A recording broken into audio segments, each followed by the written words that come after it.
The Samsung Galaxy A53 5G is a feature-packed mid-range phone, and it has enough about it to compete in an incredibly crowded section of the smartphone market. But is it the right phone for you? The first thing to be aware of is that it's a large phone. The 6.5-inch display makes it a sizable presence in the hand, yet it remains thinner than previous generations. While the size means it's not easy to reach every corner of the screen with your thumb when using it one-handed, and those with smaller palms will likely struggle if not employing both, the Galaxy A53 is surprisingly light. Tipping the scales at 189 grams, it doesn't quite feel as weighty as the Google Pixel 6, and that certainly does help us cope with the size.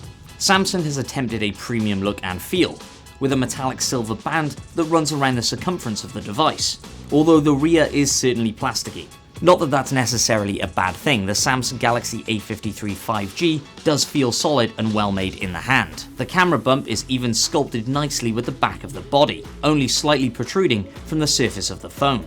Around the front, the display is Gorilla Glass 5, and the handset carries an IP67 dust and water resistance rating, which means it can survive a drop into water for about 30 minutes up to a depth of 1 meter. There are 4 colors to choose from: blue, black, white, and peach. Let me know in the comments down below what you think of the peach look. We kinda love it. As we've already mentioned, the Galaxy A53 5G has a large 6.5-inch display, which stretches across much of the front of the phone, although there are slightly wider bezels along the bottom edge, a subtle hint that this isn't a top-tier S-series handset. It looks good though, and the only blemish on the front is a compact selfie camera, which sits within the screen itself, a design that Samsung calls Infinity O, but we know as a hole-punch display.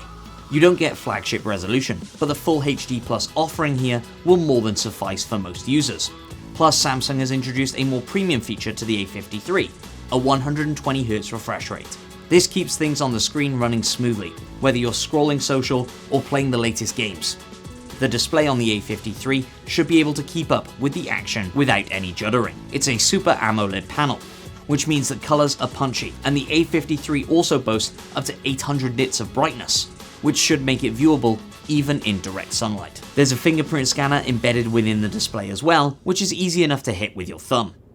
Gone are the days where mid-range phones would pack 1, maybe 2 cameras without much need for fanfare. These days your photography features need to be plentiful if you want to compete, and the A53 certainly doesn't disappoint.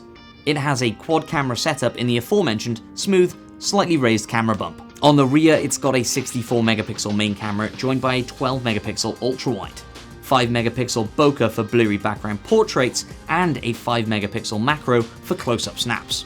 Meanwhile, on the front, there's a 32 megapixel selfie camera, so there's plenty of options to choose from for budding mobile photographers, and that's before we've explored all of the modes available in the camera app itself.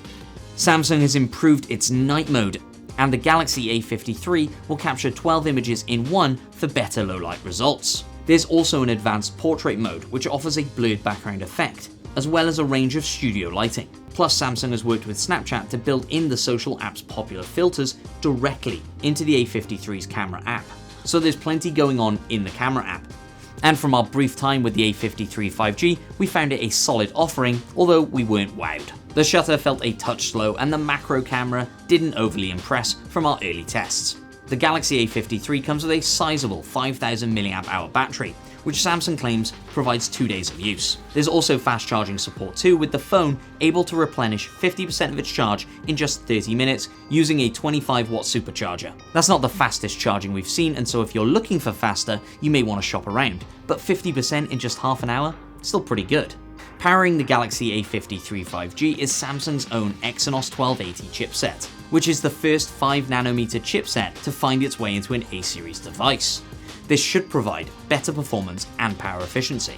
Without getting too nerdy with the stats, it all means that the Galaxy A53 5G will handle top-tier gaming and intensive apps without too many issues. For those who require more space than the standard 128GB of internal storage, the A53 has you covered. Samsung has included a micro SD slot that supports cards up to 1TB in size, a feature that we find missing on more and more top-end handsets. The Galaxy A53 also features RAM+, It allows you to select a chunk of internal storage to use as virtual memory to improve an app's performance. We haven't had enough time with the device yet to tell you for sure if it works in practice, but be sure to head to TechRadar.com and read our full updated review when it launches soon.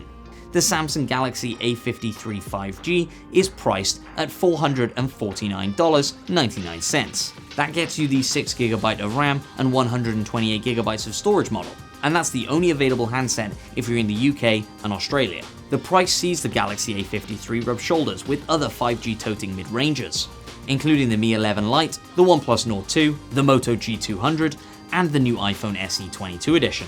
It may not quite have the best bang for buck offering, but Samsung's A series continues to grow in popularity, and the A53 is a solid new chapter in that story. Remember, if you liked the video, give us a like, subscribe if you loved it, and head over to TechRadar.com for all the latest tech news and reviews.